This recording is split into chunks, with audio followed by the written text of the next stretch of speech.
another live stream family. I actually want to come to y'all tonight, man, because something has really been brewing in my mind, for quite some time, and I really want to talk about it. And this is something that I really been wanting to like talk about, on the platform for a long time. Since I'm a really big hip hop head and stuff like that, man. I love hip hop and stuff like that. I love the culture. I love what it represents. I love what it has done for me and stuff like that. I love the art form. I love the skill. I love the culture. I love the realness of it. I love the realness of it, and I really love pretty much the essence of it, the originality of the culture, the sound, the music. He melanated God King.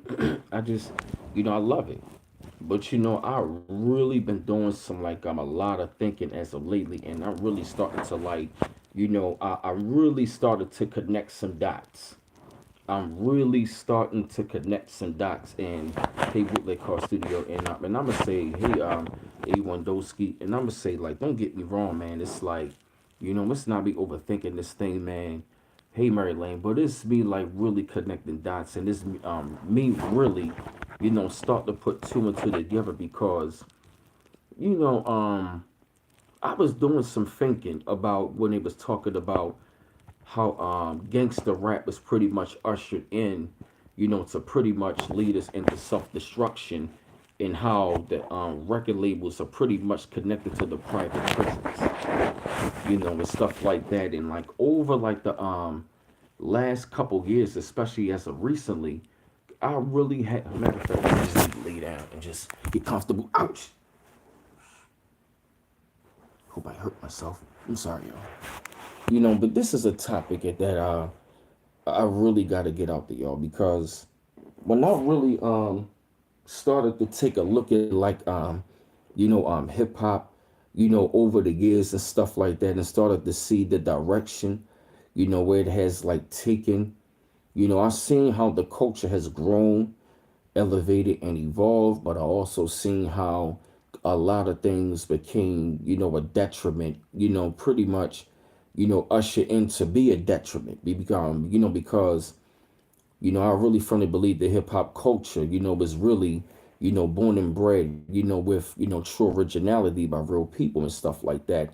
But I think there were industry plants, planted there, in the industry, to carry out, a certain agenda and stuff like that, right? And I was checking out this cat called Industry Hoax Revealed. His channel was actually like breaking down stuff about like Tupac and stuff like that, about the whole career, about the whole thing leading up, to his like pretty much, all leading all the way up to his death and stuff like that. And I really got to say like this stuff that he's breaking down up on the channel is some really deep stuff. And from what I'm looking at to what he's breaking down, to how I'm going to tie this in, I really want to give him a shout out to Industry Hoax Reveal.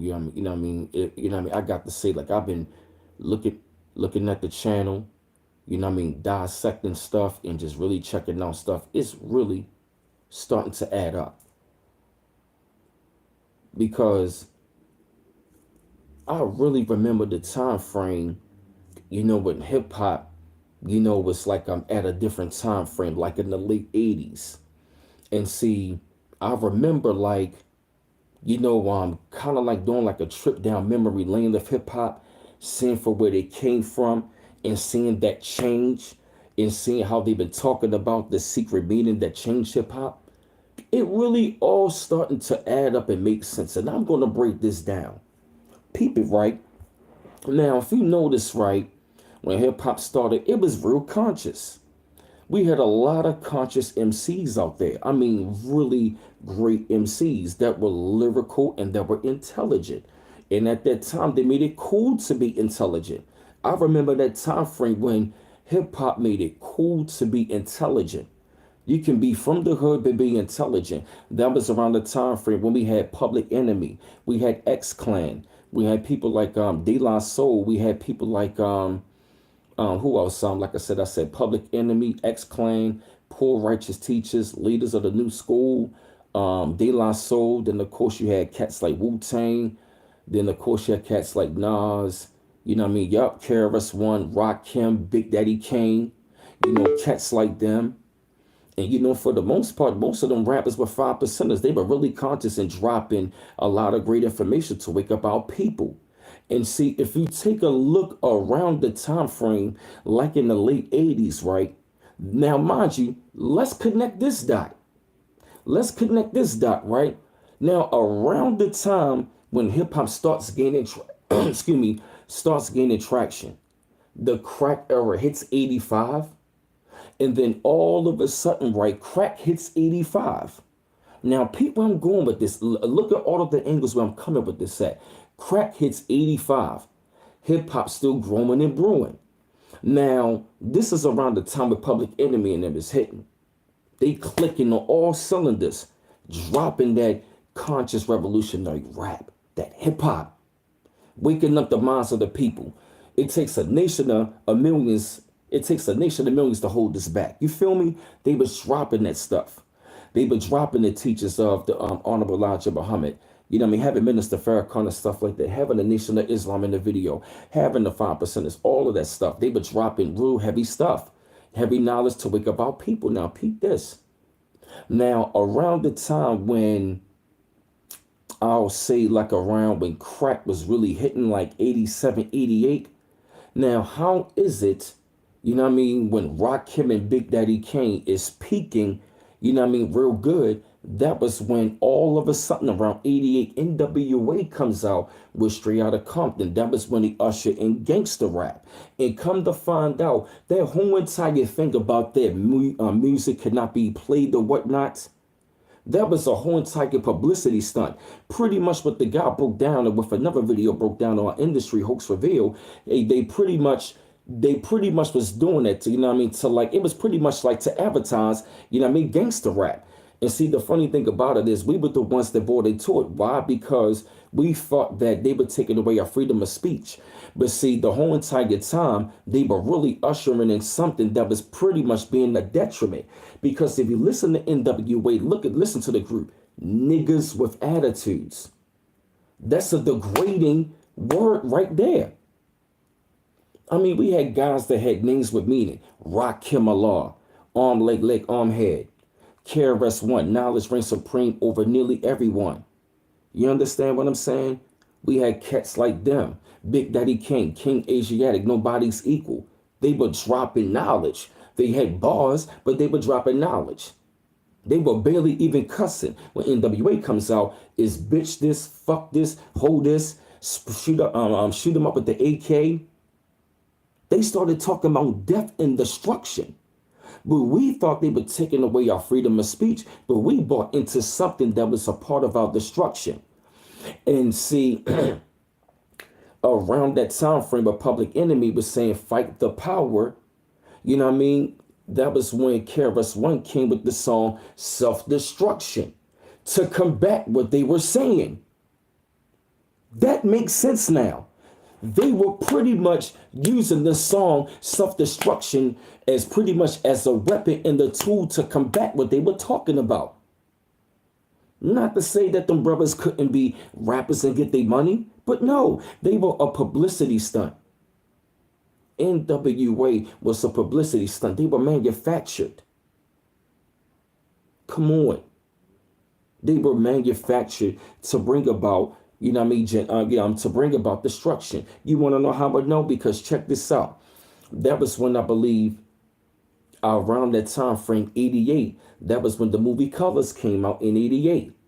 You feel me? When the crack era still booming. That's when around that time frame, around the same time in the same year, New Jack City and Boys in the Hood came out. One on the West Coast, one on the East Coast. Things that make you go, Think about where I'm going with this. Boys in the Hood, New Jack City. East Coast, West Coast. Definitely some duality. Hey, Sister Iman, thank you. But look where I'm going with this. And then that's when, because you want to know how I know? Because one brother said it on the train. It was so real. He said, bruh, He said the reason why they brought out them daggone movies, he said like pretty much they wanted to advertise the shit to people. It wasn't about them just trying to bring awareness. They wanted people to be influenced. Why? Because what did they do? They got some of the biggest so-called Black American actors and some of the biggest rappers in the game to be in these movies. Why? To influence us. That is cool. Why would they bring Ice-T in New Jack City? Why would they bring Ice Cube in Boys in the Hood? Why? Because they some of our favorite rappers that were very influential at that time. So what you're going to do to influence the masses? You're going to bring them in the movies to say, oh shit, Cube, yo, Cube in the movie, yo, that's yo. And they make us glorify that. They show the rappers, yo, thank you, Detroit 313, even Tupac. I'm going to get to that. Oh, I'm going to get to that.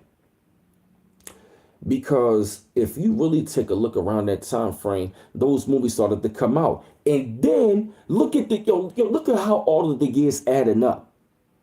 Then around, at 91, you had Boys in the Hood in New Jack City. Then at the same time, around 92 and 93, East Coast, West Coast again, you had Juice in 92, New York, and then you had Minister Society in LA, 93. Why would they bring look at that. Then South Central came out in 92. East Coast, West Coast again. Look what they going. Look where I'm going with this. I ain't starting on East Coast, West Coast thing. I'm giving y'all something to think about. See where I'm going with this. Look at all of the movies they were bringing out around that time frame, especially around the time of the 90s. Boys in the Hood, New Jack City, Juice, South Central, Menace to Society in 93. In the height of the crack era, in 93. And guess what happened right after that? Guess what happened right after that in 1994? The 1994 crime bill came right after that.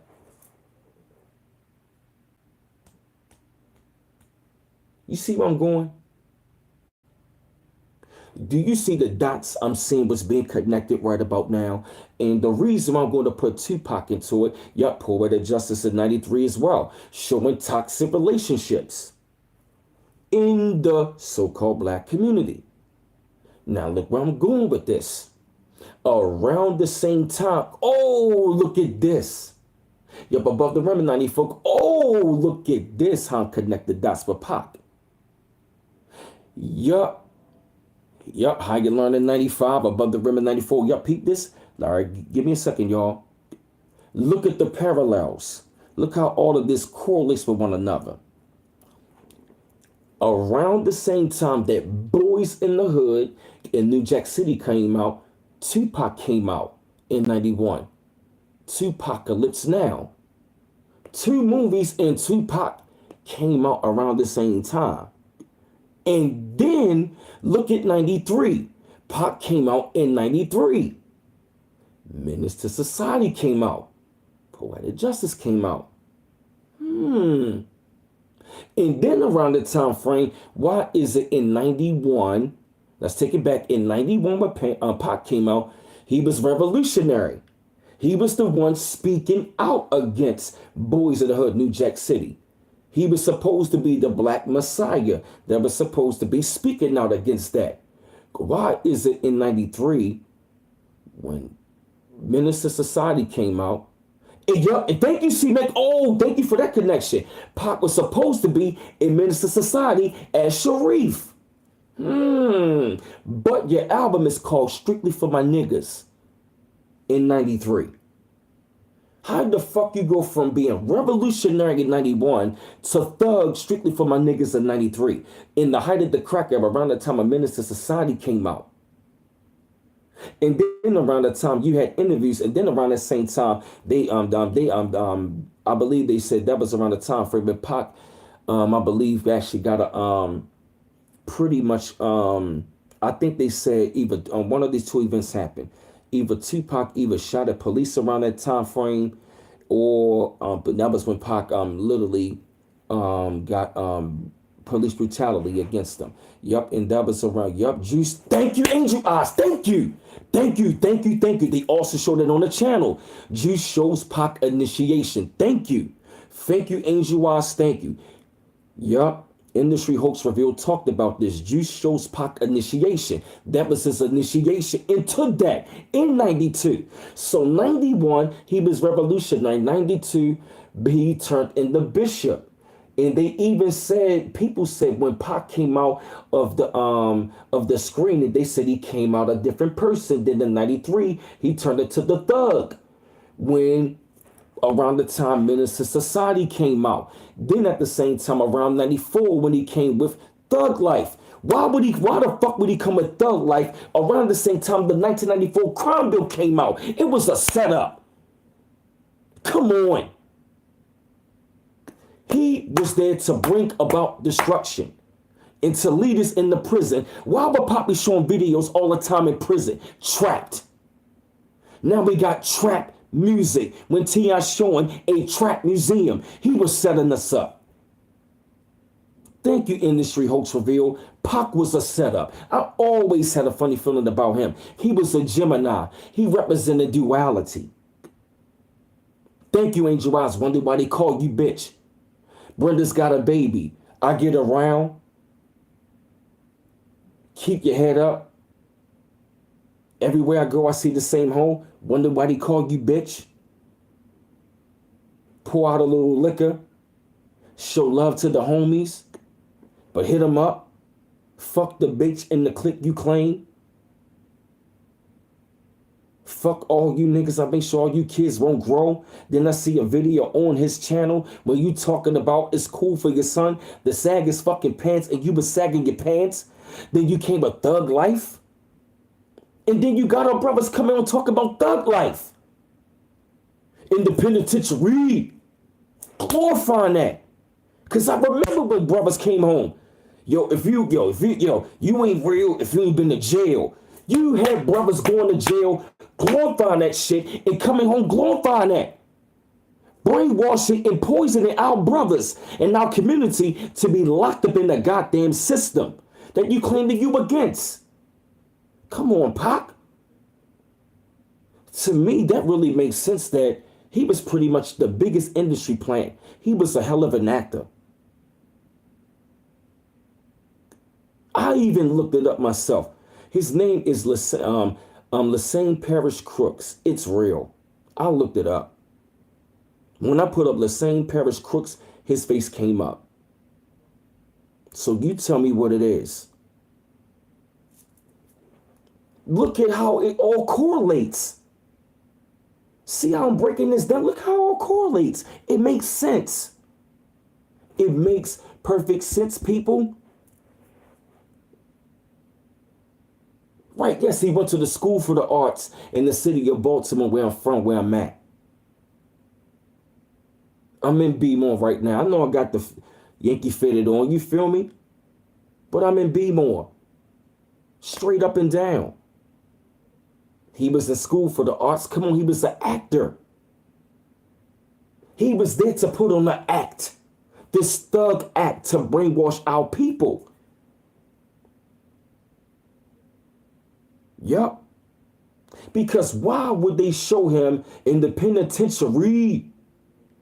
Trapped in the penitentiary. Then the 1994 crime bill came out in 94. The 3-strike law. Come on. Come on. Yup, and it all happened in 3 years prior. Matter of fact, them 3 years, he was leading us up to the prison. Yup, in the deepest side, Pac was leading us to the prison.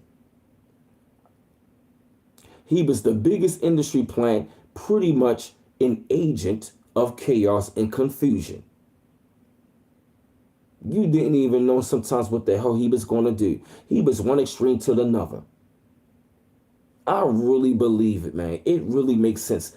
When you really connect the dots, yo, he was an industry plant. You want to know how I know why? Because guess what? Around that time frame, when you look at it, when they brought in Pac and stuff like that, that was when they started to usher in the gangster rap. And then around the time of 93, then, oh, let me correlate this in. Pac came out in 91, Tupacalypse now, then in 93, right, then Dre came with the Chronic in 92. Look at these correlations. All of this was a setup. Then the Chronic in 92 and Doggy Style in 93. With Minister Society on the West Coast, when they showed them advertising gangster rap with Snoop. And then you had Minister Society. You want to know how I know? Because cats really came out and started to glorify that shit. I remember the time frame, but cats was glorifying that shit, yo. They thought it was cool, right? It's a domino effect. How do I know? Because, excuse me, y'all. I saw somebody in the comment section. Yup, Easy E passed away in 95. Somebody said that, give me a second. Somebody said that when they saw Boys in the Hood, when Doughboy and his brothers, Doughboy and Monster, got revenge, he said people in the crowd was cheering for that. But his father was sitting there with the stoic face because they, you know what I mean? It's like you looking at the revenge part. Yeah, they got revenge, but they showing the cycle of death. So one part of our people saying it like, yeah, he got revenge. But they showing us glorifying our people killing one another. Yeah, of course, do we want revenge? At times, yes. You feel me? But they were showing the cycle of violence. So other people saw it and glorified, but his father saw it the right way. His father had the stoic face. That's how I felt when I saw Minister Society. I cried when I saw Ricky, even Boys in the Hood, I cried when I saw Ricky get killed. I cried when I saw King died, but he got shot up. I cried my eyes out. Because I'm seeing the cycle of death of our people. And look at all of those correlations. How I just correlate all of that stuff together. And I'm still going. Yep, the 3-strike law. All of that, yep. Hold on, give me 1 second to get something to drink real quick. Oh, matter of fact, my damn drink right here. Let me use the bathroom real quick. But y'all see where I'm going? See how all this come together?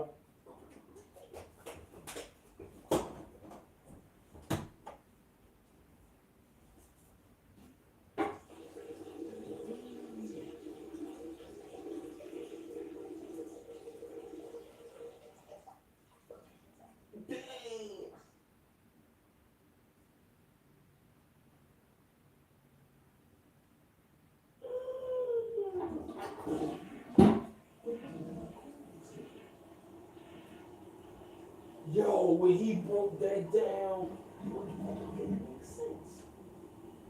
I started thinking about it. Woo! I'm on fire, baby.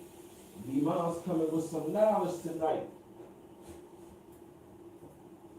I apologize, family, but your man had to use it. But family, y'all see where your man B Miles is going with this, yo? Ain't it something, yo? Yo, it all goes hand in hand. The 3-strike law took 3 years. 91, 92, then 93. Those were 3 critical years. Yup. Then 94, the 3-strike law came. After 91, 92, 93, then 94, the 3-strike law came. How was that? Come on. Then they show Pac all of a sudden. Now he gets locked up again. Yo, come on. It was programming. It was all programming. They got us to start glorifying prison through his ass. Listen, first, you know what I mean? I'm out on bail, you know what I mean? Fresh out on bail, you feel me? Then he gets locked up for the daggone rape case. He's locked up. You feel me? Then he goes to death row. Come on. Me against the world. Come on. Come on. Come on. And matter of fact, look at how this all go together. Around that time frame when Tupac was like gaining a lot of contraction in the game, getting bigger and bigger. If you notice something, all of the conscious rappers started to be put in the background. Because look at this. If you notice, right, this make a lot of sense. I think matter of fact, they sabotage the unconscious rappers. You understand? Because how come the conscious rappers wasn't getting that much play? But Pac and Snoop was always on the radio. Then, not to mention, after '92, when Rakim split with Eric B, he was supposed to drop in '95, but that was when.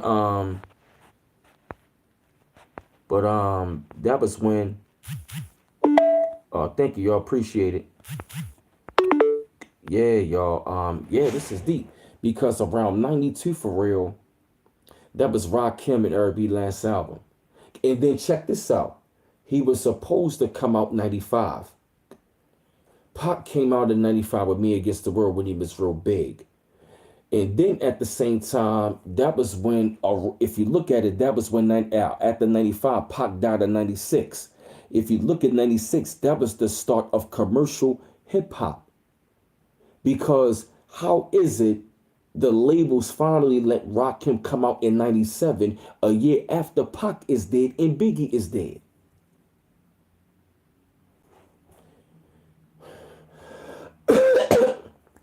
Think about it.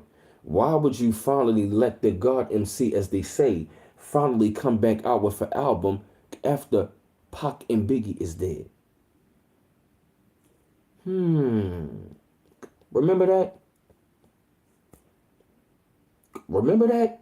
Doesn't that make sense? They called him the God MC, but he did not come back out until '97.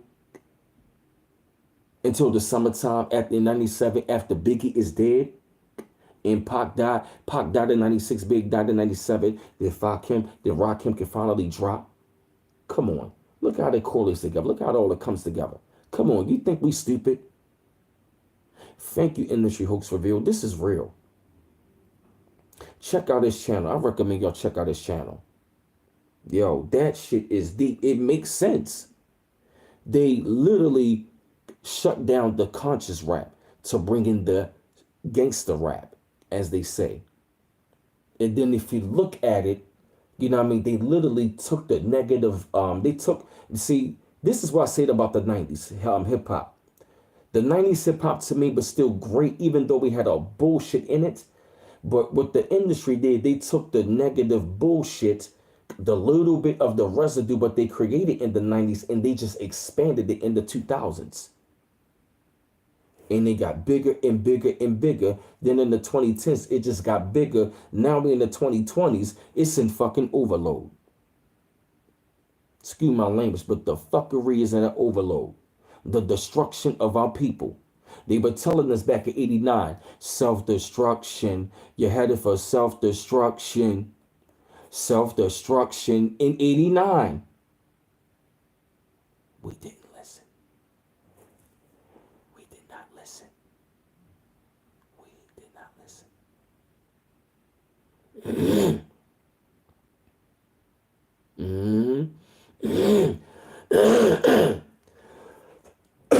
Excuse me, y'all.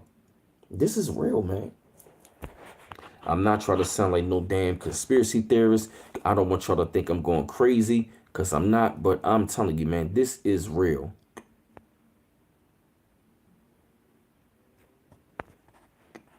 Thank you, Terrence. It don't matter, bro. I appreciate any amount.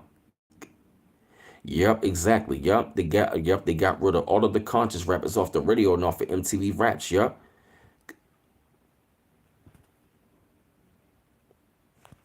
Excuse me, I caught the chills.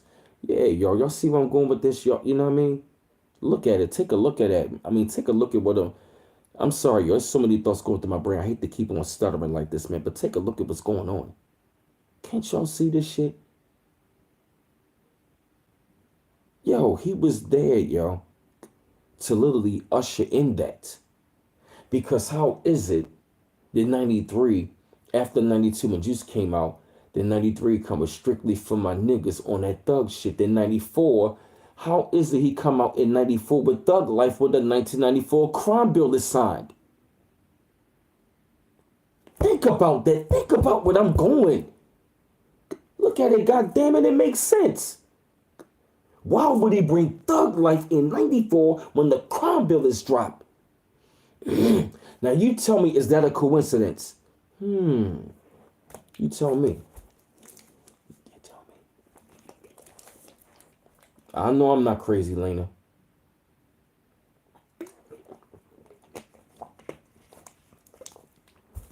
Then Easy E bring in Bone Thugs in Harmony. Right, thank you, Jake. Right after the crack era hit, yup.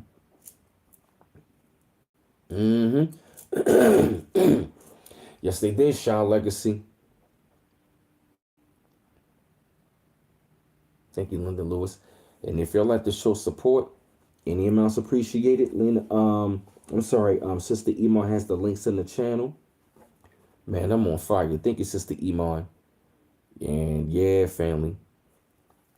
Thank you, Sister Iman, for the article. Sis, I'm going to be going to Adam probably sometime like I'm starting tomorrow. I still wanted to get some rest. Yup, Easy went to the White House. Yup. And then Ice Cube came out in 93 with an album called Lethal Injection. You tell me, where's this all going? Come on. And he had a group called CIA, Crew in Action. Why would it be called that? Was it NWA manufactured by them, the CIA? Make you think. I'm just here to make you think. I'm just here to get you to think outside the box. But what what y'all think? Get them likes up. This shit got me really thinking, yo.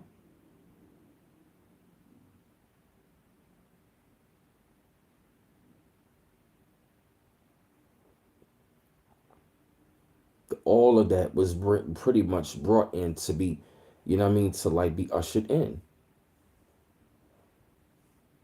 Yup, America's Most Wanted. Yup.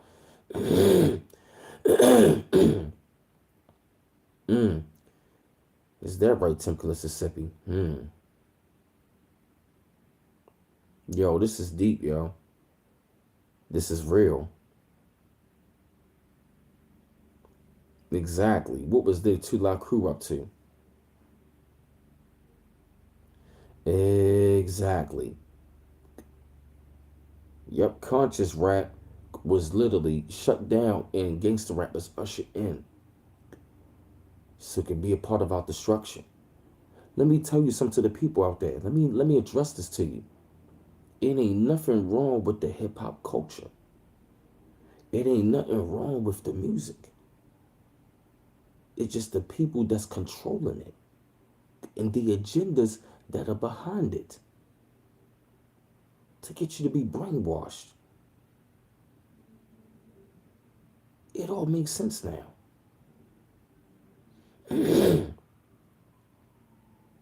That's why they took away the positive message. Come on. Now, because you got to think about it. Why would the government be worried about so much of a thug? If he was so intelligent. He has some intelligence, but come on. If this man was an actor, was he really that intelligent? Or was he given a script to sound intelligent? Because we know he was an actor. He even said that, I'm an actor. I'm an actor. Yes, you are, Pac. Yes, you were. You were a hell of an actor. You see where this going? This make perfect goddamn sense. I'm telling you. Telling you. This is something to think about when you really think about it. You understand? It is heartbreaking. When you really look at it from right then and there, it makes sense. And yeah, yo. Then they came with Trapper Jeezy in the 2000s, setting up another generation. How is it that our sons are told to Trapper but his son graduate from college? Can't you see the fuckery? Things to make you go, come on. You do the math on that. I want y'all to do the math on that. Yes, he did. Angel Wise Pac even having one of those naked bathtub covered gold looking like a beta bitch. Yes, he was. Matter of fact, there was an interview showing Pac when he was 17. He was looking real feminine. Like his movements. Yo, go look at that interview. Real deep and close. When he was for the School for the Arts, he was looking real feminine. Like, you're beautiful. I'm looking like, hold up a minute. Now you just thug. Come on. Come on. Nobody transforms from regular guy like that to a damn thug.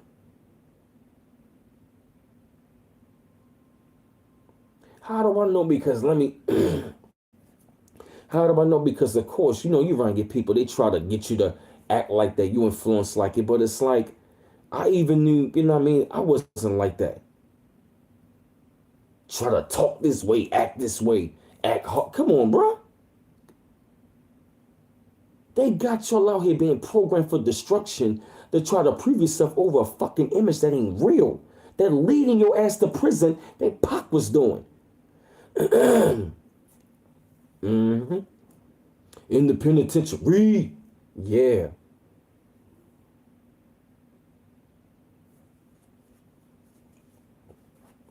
And take your penitentiary chances. Come on, man.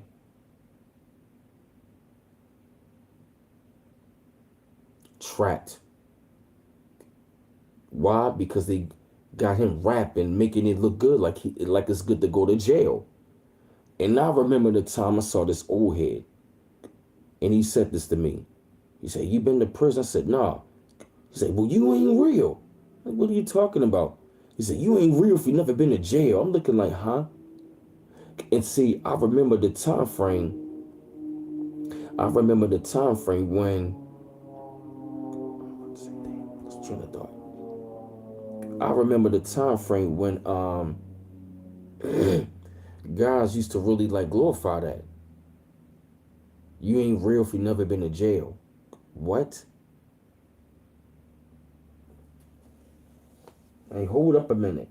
Oh yeah. I remember this watching this interview with Wallow. He was on Breakfast Club. The Breakfast Club, and he said he actually went to prison, for being a fraud, because he said coming up, he saw them type of guys living that lifestyle. You know what I mean? Making the money, getting the women. So he wanted that image that Pac was portraying. So he pretty much lost 20 years of his life trying to portray an image that's not real, that's fake. I see you, Andy Naki. You say he is a black bootleg? I wouldn't be surprised. He said he went to jail. He lost 20 years of his life trying to portray something that he thought it was cool. He said, "I went to jail for being a fraud." And I got there, all right, I gotta give it to him because he taking accountability because that lifestyle is bullshit. And you had a lot of goddamn rappers down the line, so they're talking about that. That thug shit, thug love, thug life. What? What is good about the thug life? What thug life? What are you talking about? What life you talking about, Pac? I never liked that. Come on. How is it? And then he had a movie called Gang Related. Come on. Well, come on, yo. Can't you see it was a setup? He was an industry plant, yo. He was manufactured. I believe. I could be wrong. I could be right. I could be right. I could be wrong. Whatever the case may be. I'm just trying to get you to think outside the box. This shit is real. I'm telling you, man. I'm glad we had this talk, man. I've been going on here for a minute.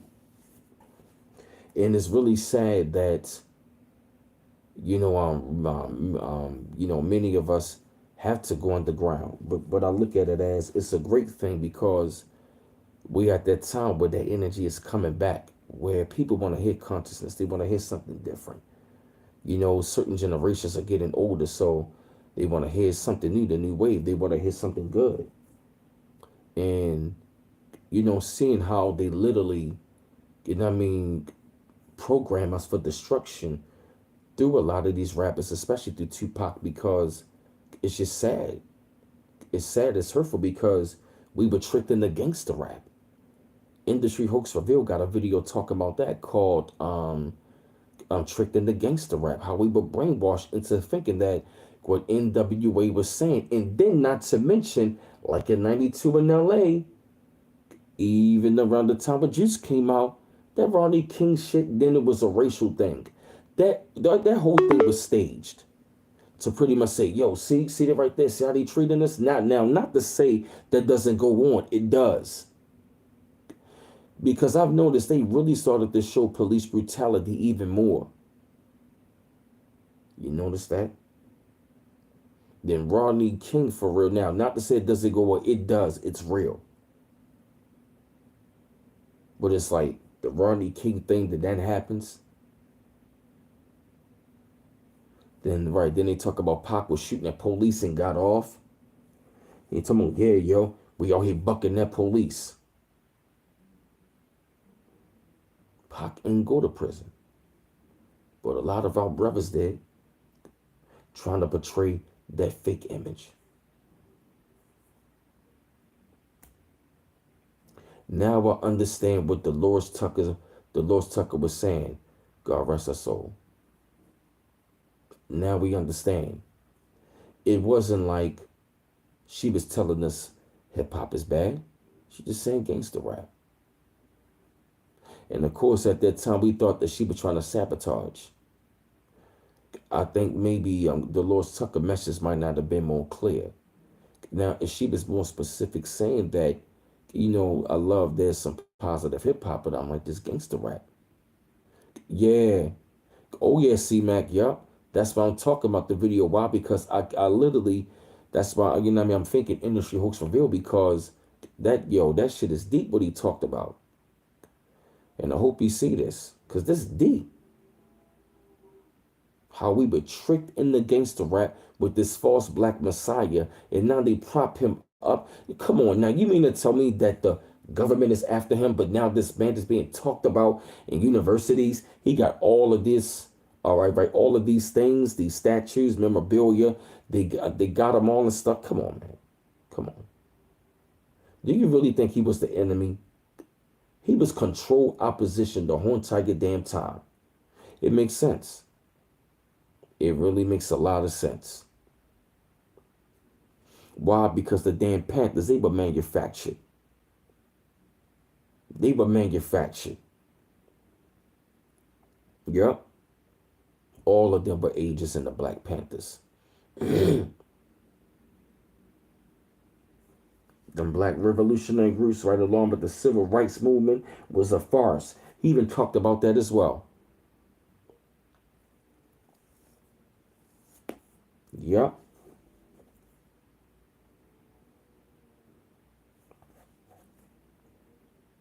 It's real. But but yeah, fam, man, I just wanted to come to y'all for a little minute, man. Just like talk about this connection, man. Like, I don't know. It's like I'm trying to see if I maybe want to go on like a little longer, man. But I probably, man, yo, this is so deep, man. His channel, man, really had me open my eyes and really think about this. Like, yo, this makes sense.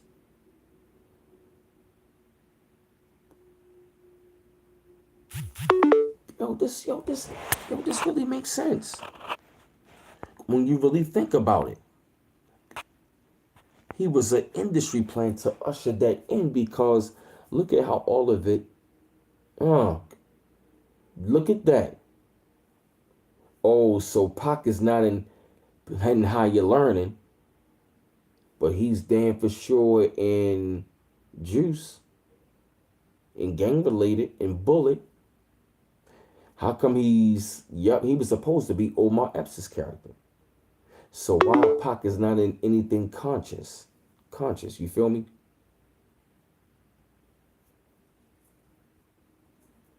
See what I'm saying? See where I'm going with this?